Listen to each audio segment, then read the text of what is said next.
101 porad do budowania w Sons of the Forest. W pierwszej poradzie chciałbym przedstawić wam 2 domy rybaków, w których znajdziecie podziemne piwnice i są to jedyne miejsca w grze, które możecie wykorzystać do zbudowania podziemnej bazy.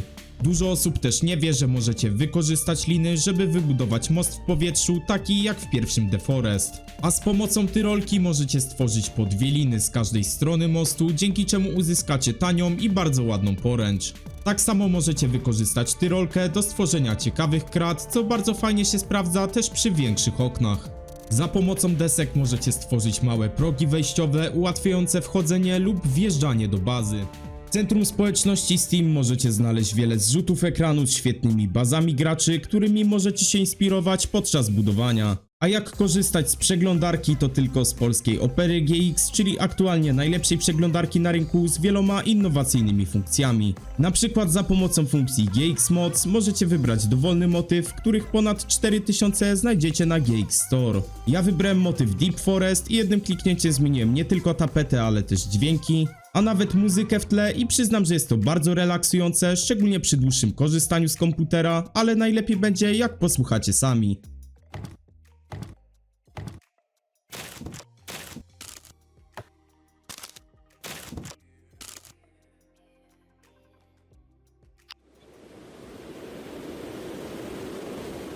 Poza tym możecie skorzystać z opcji GX Control, pozwalającej kontrolować zużycie pamięci RAM oraz procesora przez przeglądarkę, co jest przydatne podczas grania w gry i jednoczesnego słuchania muzyki lub oglądania YouTube'a. A porównanie obciążenia komputera wyświetla wam się właśnie na ekranie. A jeżeli nie macie w co grać, to polecam sprawdzić funkcję GX Corner, gdzie znajdziecie tysiące gierek, w tym wiele darmowych, gotowych do zagrania w 1 sekundę. Znajdziecie też tu listę nadchodzących gier oraz najnowsze informacje o grach, więc warto się zainteresować. Jeżeli do tej pory korzystaliście z innej przeglądarki, to możecie w prosty i szybki sposób zaimportować swoje ustawienia łącznie ze wszystkimi wtyczkami. Koniecznie pamiętajcie skorzystać z linku do pobrania w moim opisie. Podziękowania dla Opery za podjęcie współpracy, a teraz wróćmy do materiału. Pokażę wam, jak tanio stworzyć bardzo ładne i działające ogrodzenie do waszych baz. Rozstawcie bale na ziemi w miejscu, gdzie chcecie, żeby przechodził płot. Następnie obetnijcie ćwiartkę kłody, a większe części postawcie na łączeniach. Dopiero w tym momencie możecie dołożyć po 2 bale wzdłuż ogrodzenia. Zaostrzcie końcówki kłód, żeby nadziewały kanibali. Wytnijcie miejsce na wejście i dodajcie do niego progi wejściowe. Teraz wystarczy dodać oświetlenie i ewentualne kolce, które będą dodatkowo obijały kanibali. I gotowe, tanio, szybko i wygląda to bardzo dobrze. A pozostałe ćwiartki drewna możecie wykorzystać do zbudowania działających okiennic, które możecie otwierać i zamykać. Jeśli nie podobają wam się stojące doniczki, to możecie postawić na ziemi kłodę i przyczepić do niej doniczki naścienne, co moim zdaniem prezentuje się znacznie lepiej. Trzymając Shift możecie stawiać kilka projektów na raz bez potrzeby ponownego otwierania książki. O tej poradzie już kiedyś wspominałem, ale warto zbudować ukrytą pochodnię schowaną pod trofeum, co stworzy fajny efekt płonącej głowy oraz oświetli okolice. Z wbitego do ziemi patyka możecie stworzyć stojące lampy identyczne jak te z pierwszego The Foresta. Ostatnio w aktualizacji została usunięta część gór i przerobiona na ogromne i płaskie tereny ze spawnem kamieni, idealnie nadające się pod budowę z tego surowca. The Forest robienie dywanów nie było zbyt ekonomiczne, ale w Sonsie ma to już dużo większy sens, a do tego skóry możecie kłaść również na ścianach. Warto postawić pułapkę sprężynową pod bazą, żeby łatwo móc wskoczyć na dach i stąd się bronić. Standardowo przypominam o hodowli ptaków, która zapewni wam pióra do strzał, które możecie zupgrade'ować na 4 różne sposoby oraz uzyskacie mięso z ptaków. Jeżeli macie brzydki kwadratowy dach, to połóżcie na złączeniach ćwiartaki i je zaostrzcie, a następnie połączcie jedną warstwą kamienia. Od razu wygląda to znacznie lepiej. Inny interesujący pomysł na tanie ogrodzenie to stawianie ćwiartaków i co 5. kłodę zaostrzonej połówki. Poprowadźcie go tak długo jak chcecie i dodajcie standardowe oświetlenie z pochodni. Nie musicie nawet ostrzyć kłód ręcznie, bo w ostatniej aktualizacji Kelvin dostał komendę, dzięki której może was w tym wyręczyć. Ustawcie radio w głównym punkcie waszej bazy, żeby móc posłuchać muzyki zawsze, gdy spędzacie tutaj czas. Przyczepcie półkę na broń do stołu i połóżcie na nią nóż, wtedy zostaniecie prawdziwymi szefami kuchni. Pod spód stojącej lampy możecie przyczepić półkę, położyć na niej przedmioty i ozdobić w dowolny sposób. Tu mam dla was pomysł na fajne obozowisko na początek gry lub do zbudowania w taktycznych częściach mapy jako obóz wypadowy. Możecie dodatkowo wzmocnić go jednym z wcześniejszych ogrodzeń. Wbijając patyk w ziemię możecie przyczepić do niego znacznik GPS z dowolną ikoną. Polecam oznaczyć sobie wioski kanibali, miejsca z lotem i nieodkryte bunkry. Płot elektryczny w połączeniu z kolcami to skuteczna obrona przeciwko kanibalom, a nawet nieźle radzi sobie z mutantami. Stawiając plandeki jako część ścian oszczędzicie sporo czasu i drewna, plus baza będzie wyglądała różnorodniej. Z aby 3 patyków i czaszki możecie zrobić fajne stojące lampy. 2 pułapki obrotowe same poradzą sobie z odparciem najazdu, ale warto dodać do tego ogrodzenie, żeby na 100% trafiały każdego przeciwnika. Jak macie ognisko, z którego częściej korzystacie, to otoczcie je kamieniami, żeby ogień dłużej się palił. Żyrandole budujcie tylko, gdy macie wysoki sufit, żeby nie zahaczać o niego głową. Innym rozwiązaniem są mniejsze lampki lub po prostu pochodnie. Podstawowe komendy do budowania na światach kreatywnych to Lockhack On, dająca nieskończone surowce, oraz Instant Book Build On, natychmiastowo budująca struktury. Jeżeli nie wiecie jak korzystać z modów, to odsyłam was do filmu z poradnikiem, link w opisie. Przyczepcie pochodnie do drzew w okolicy bazy, żeby łatwiej było ją odnaleźć, gdy wracacie nocą. Możecie przyczepić też liny na szczyt dachu, które pomogą wam dostać się na górę, przykładowo podczas najazdu kanibali. Dla przypomnienia, pułapkę sprężynową możecie wykorzystać jako windę do bazy. A najtańszą windę jaką znam robicie wycinając pod sobą dziurę i łącząc sufit z podłogą za pomocą aby jednej tyrolki. Na otwartych polanach, najczęściej na ich rogach, respią się spore ilości saren. Wystarczy, że rozstawicie tam elektryczne płoty z kolcami, a stworzycie automatyczną farmę skóry i mięsa. Warto mieć w bazie kilka pieców i na każdym wstawiony garnek z nalaną wodą. Możecie gotować różne zupy, np. zupa drwala, po której ścinacie drzewa z prędkością Supermana. Czy grek z kończyn tubylców, dająca bufy na wyprawy do jaskiń. Gotowe zupy możecie odkładać na szafkach, żeby były gotowe na specjalne okazje. W sypialni koniecznie zbudujcie duże łóżko z lampą ze stojaka z nogi, do których potrzebne są specjalne schematy. Dodajcie też dywan, oświetlenie oraz inne ozdoby i będziecie mieli sypialnię króla.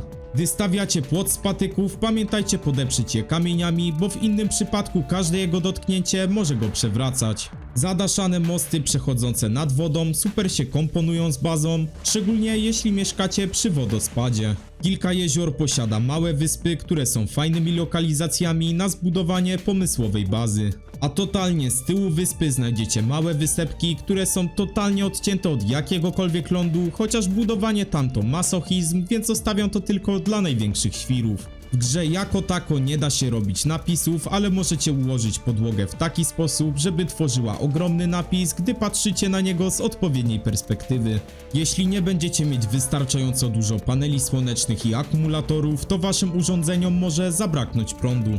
Ale możecie założyć sobie farmę fotowoltaiczną pod bazą, która zaopatrzy was w 100% i nie będziecie musieli przejmować się blackoutami. Lub tutaj trochę zaspoileruję wam pomysł na elektrownię atomową, ale więcej o niej dowiecie się za tydzień na pierwszym filmie z oceniania światów widzów Sons of the Forest. Fajnie do tego pasują słupy elektroniczne przewodzące prąd do waszych urządzeń. Do tego wstawiacie sobie od czasu do czasu słup kontrolny z żarówką, żeby sprawdzić czy działa prąd. I ostatni patencik, elektrownia wodna dla osób mieszkających przy rzece. Wykorzystujecie do niej nowe pułapki, które wyglądają jak turbiny produkujące prąd, ale tak naprawdę panele słoneczne ukryte są pod dachem w środku konstrukcji i mimo to działają bez zarzutu.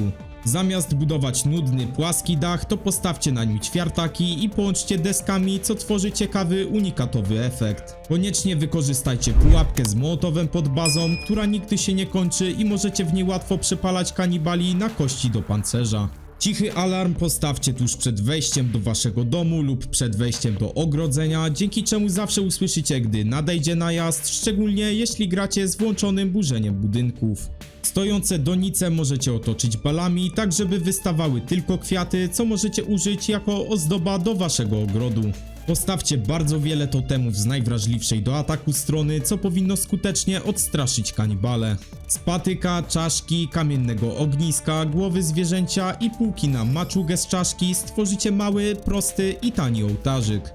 Wielkie okna lub otwarte balkony też fajnie wyglądają, w szczególności z kratką z tyrolki, a do tego oszczędzicie czas i sporo surowców. Stawiając coraz mniejsze kawałki kłód, możecie zbudować interesujące wykończenie w waszym dachu. Zamiast budować płaską ścianę, to w niektórych miejscach możecie wstawić podpory i dorobić kawałek podłogi w powietrzu, co sprawi, że baza będzie wyglądała trochę mniej klocowato.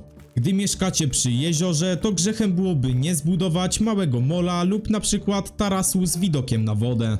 Na widocznych koordynatach znajduje się najnowsza i największa wioska kanibali, które możecie wypędzić i przerobić ją na swój własny dom. Budując, starajcie się rozbijać bryłę, żeby nie był to zwykły kwadrat lub prostokąt, co jest kluczem do zbudowania czegoś naprawdę ciekawego. Fajnie prezentuje się też połączenie drewnianych budowli z kamiennymi, więc śmiało możecie z tego korzystać. Doniczki postawione na ścianach lub pod oknami też pomogą wam w rozbiciu bryły. Standardowo każdy facet powinien posiadać garaż, żeby swoje pojazdy mieć zawsze pod ręką. Do pieca możecie przyczepić półkę i postawić na nią drobne dekoracje, jak na przykład czaszki. Koniecznie postawcie obok niego też stos drewna, który dobrze wygląda i możecie nim palić w piecu. Gdy ścinacie drzewa na górce, to ustawcie stopery z bali, żeby nie staczało się na sam dół. Jeśli macie szybkie rzeki nadające się do transportu drewna, to na nich również możecie wybudować takie stopery. Nawet najładniejszy dom musi być porządnie oświetlony, żeby dobrze wyglądać wieczorem i nocą. Ustawcie odpowiednią obronę przed bazą, żeby nie musieć skupiać się na odpieraniu ataków. Gdy wasza baza jest bezpieczna, gra z włączonym wyburzaniem daje jeszcze większą frajdę. Jeśli nie chcecie walczyć z hordami mutantów podczas ulepszania przedmiotów, to wybudujcie ulepszarki na wyspach otoczonych wodą, przez które mutanty się nie przedostaną. Zamiast małych ołtarzyków możecie też budować kapliczki z wielkim oświetlonym krzyżem w środku. Albo nawet wielkie kościoły, również ze świecącymi krzyżami u góry, a w środku przypominające te ze starego The Foresta. Pamiętam, że w The Forest zawsze chciałem wybudować coś na szczycie góry, ale się nie dało. Za to teraz jest to możliwe, więc śmiało możecie tam postawić jakiś punkt kontrolny. Gotowy schemat przybudówki z książki możecie wykorzystać i stworzyć z niego magazyn na mniejsze surowce. Teraz pokażę wam jedyny prawilny sposób na zbudowanie ogrodzenia z kamienia. Stawiacie pierwszą warstwę, a następnie po 2 kamienie w kolumnie po bokach każdego odcinka muru. Dopiero teraz możecie dodać kolejną warstwę skał i będziecie mieli piękny kamienny mur. Gdybyście zrobili to w innej kolejności, to wyszłyby wam bardziej średniowieczne flanki. Z pomocą kilku bali i podporów możecie zrobić fajny drewniany krzyż, a do tego zdobić go w jakiś ciekawy sposób. Jeśli często korzystacie z sani na drewno, to fajnie byłoby też stworzyć mały parking do ich parkowania. Wybudujcie krzesło na samym szczycie lodowej góry i usiądźcie sobie nad przepaścią jak totalny szef. Zamiast zwykłej barierki postawcie ćwiartki i połączcie je deskami, następnie dodajcie trochę patyków i dekoracji, a efekt będzie przypominał bardziej horrorowy klimacik. Zbudujcie taką prostą pułapkę z rampami w rozmiarze 3×3. Kanibale będą do niej wpadać i nie będą miały się stąd jak wydostać. Pamiętajcie tylko wyłączyć burzenie w ustawieniach. Na jednej ze ścian możecie też zgromadzić kolekcję trofeów ze wszystkich zwierząt. Do latania lotnią dobrze jest zbudować wieżę obserwacyjną z pułapką sprężynową dodającą dodatkowego boosta. Do stolika możecie dodać też półki na dodatkowe przedmioty. Do pułapki z huśtającym się głazem możecie dodać małe ogrodzenie po bokach, żeby zawsze trafiała w przebiegające mutanty. Wybranie odpowiedniego miejsca na bazę to połowa sukcesu, dlatego polecam mój film z najlepszymi miejscami na bazę w grze. Jeśli macie kilka budowli, to fajnie będzie połączyć je ścieżkami, nawet jeśli Kelvin będzie musiał budować je przez następne 3 dni. Tylko jedna ważna uwaga, do jeżdżenia budujcie drewniane ścieżki, a do biegania kamienne, bo w innym przypadku motorek będzie zacinał się o kamienie. Za pomocą 2 krótkich drewnianych ścieżek, pułapek na ryby i kilku dodatków możecie stworzyć konstrukcję przypominającą klatki dla królików, takie jak te z pierwszego Foresta. Możecie też stworzyć ładną, niestandardową donicę, przyczepiając doniczki do obciętych bali. Duże magazyny na skały najlepiej budować w pobliżu rzek lub jezior, żeby Kelvin mógł je szybko uzupełniać, ale od biedy uda mu się nawet znaleźć coś w ziemi. Zwierzęta najczęściej siedzą przy małych krzakach, więc lepiej budować przy nich pułapki niż na pustych przestrzeniach. Fajne są też domy z zostawioną w środku małą, otwartą przestrzenią z ogródkiem, na które pomysł podkradłem z azjatyckiej architektury. Gdzieś pod bazą możecie postawić też klatkę, na przykład z patyków i być może przy odrobinie szczęścia złapiecie do niej żywego kanibala.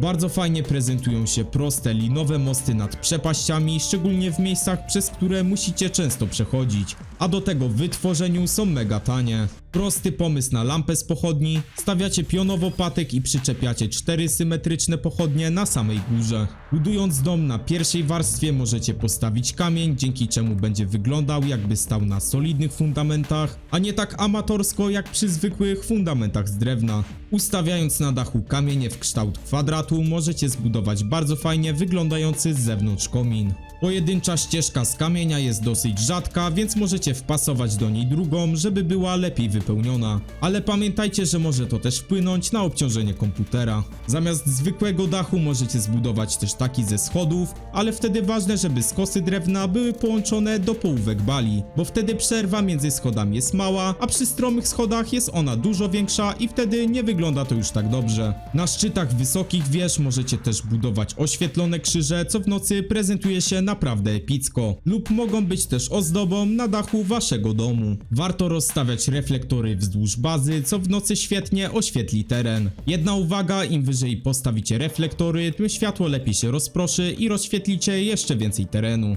Ważne drzewa, które zostawiacie do ozdoby lub na przykład macie na nich domek na drzewie, możecie otaczać połówkami bali, bo ładnie to wygląda, a przy okazji jest to znak dla Kelvina, żeby przypadkiem ręka go nie świerzbiła do ich wycinania. Bardzo łatwo możecie zbudować też bazę w lodowych jaskiniach, wystarczy, że zabudujecie wejście, wstawicie drzwi i zbudujecie w środku wszystko, co jest wam potrzebne. Do tego dostajecie darmowy lód ze skrzynek, które ciągle będą respiły się w środku. To już wszystkie porady. Przypominam, że pełna wersja Sons of the Forest wyjdzie już za 2 miesiące, więc subskrybujcie kanał, żeby nie przegapić premiery. Jak poradnik się przydał, to będę wdzięczny za zostawienie łapki w górę i zapraszam do sprawdzenia filmu ze 100 poradami do Green Hell, czyli innej fajnej gry survival polskiego studia.